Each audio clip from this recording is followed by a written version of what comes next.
Décédé le vendredi 4 mars dernier, le docteur Brou Atta Amoakon Émile, président de l'Assemblée nationale de Côte d'Ivoire de 1997 à 1999, a eu droit à un piquet d'honneur suivi d'hommage à l'Assemblée nationale de Côte d'Ivoire le vendredi 5 avril 2013. Ils sont venus nombreux de partout, parents, amis et connaissances, pour témoigner à la famille de l'illustre disparu leur soutien et leur compassion dans la douleur qui étreint la famille de cet illustre grand serviteur de l'État de Côte d'Ivoire. Ton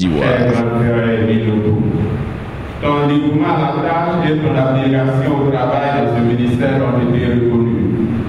C'est ainsi que le président Félix Houphouët-Boigny t'a appelé à ses côtés en dénommant ministre chargé des relations avec l'Assemblée nationale.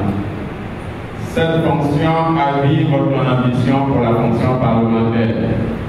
Ainsi donc, tu te fais élire député de la circonscription d'Abangourou sous-préfecture le 25 novembre 1990. Entré à l'Assemblée nationale, tu es élu vice-président en 1991. Au cours de ce mandat, tu te distingues par ta mesure, tant dans les propos que le comportement vis-à-vis de tous tes collègues parlementaires, et ce, dans un environnement de pluralisme d'opinion, puisque notre pays est revenu au pluralisme politique en 1990, année de ta première élection en qualité de député.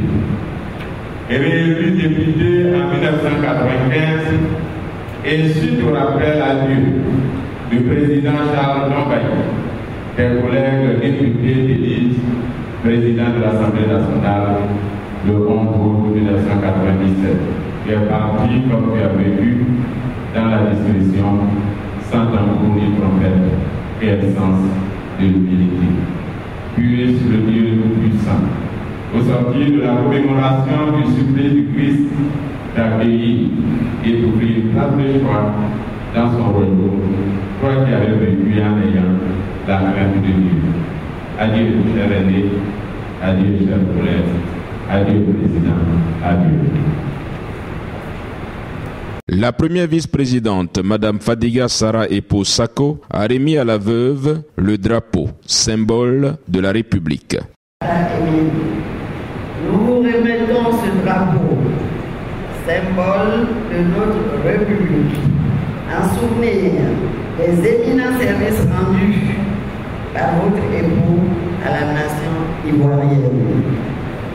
Veuillez trouver en ces gestes l'expression de la gratitude et de l'infinie reconnaissance du peuple de Côte d'Ivoire.